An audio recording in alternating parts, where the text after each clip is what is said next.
Gjendja e grevistëve në Marines përkeqësohet nga dita në ditë, por ende nuk ka asnjë reagim nga kompania Bankers Petroleum dhe nga institucione të tjera përgjegjëse e deputet të zonës. Sipas kreut të sindikatës së sektorit hidrokarbur Dritan Shahu, puset e naftës në mungesë të punonjësve të fushës naftëmbajtëse po monitorohen nga punonjës të firmave nën-kontraktore, por kjo nuk e zgjidh situatën. Grevistët dje kanë shfaqur prapë probleme shëndetësore, ku 3 prej tyre kanë marrë injeksione nga ambulanca që ka ardhur këtu pranë zyrave tona. Pas injeksioneve ka pas një lloj stabiliteti, por prapë vazhdojnë me problemet me tensionin, me dhimbjen e kokës, me lodhjen që shfaqet.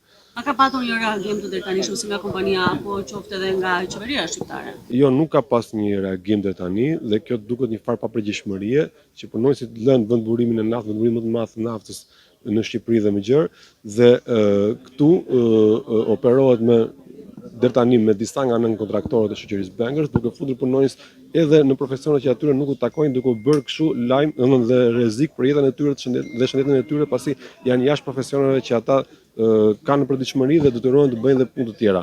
Për operatorin Arti Bajrami, poseduan specialist përkatës në mënyrë që të mos pësojnë avari dhe gjendja të mos përkeqësohet deri në kolaps me pasoja afatgjata. Puset janë duke monitoruar në mënyrë të reduktuar nga disa punonjës që janë në kontraktor dhe mund të hasi probleme dhe kjo gjë, sepse nuk e kanë ndoshta, nuk po them kualifikimin e dur, por problematika dhe impulsi i djej që është në atë zonë.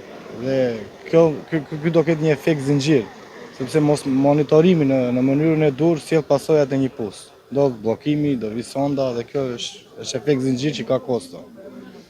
Dhe nuk është në interesin e asnjërit që vendburimi të ketë pasoja.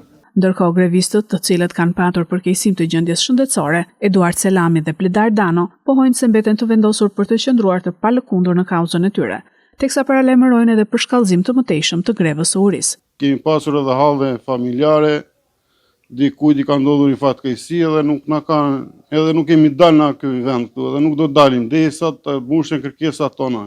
I bëjmë thirrje shtetit të gjithë të vinë na mbështesin se jemi shumë keq. Vërtet fizikisht jemi të lodhur, por moralisht jemi shumë lart se shohim që të gjithë kolegët tanë dhe shokët tanë e kanë lënë punën, e kanë braktisur dhe janë duke na mbështetur aty për jashtë.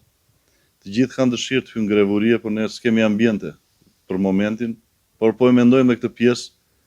Kemi bërë një listë me 40 veta që do bëjmë një çadër të madhe aty në fushë dhe mund t'i fusim aty.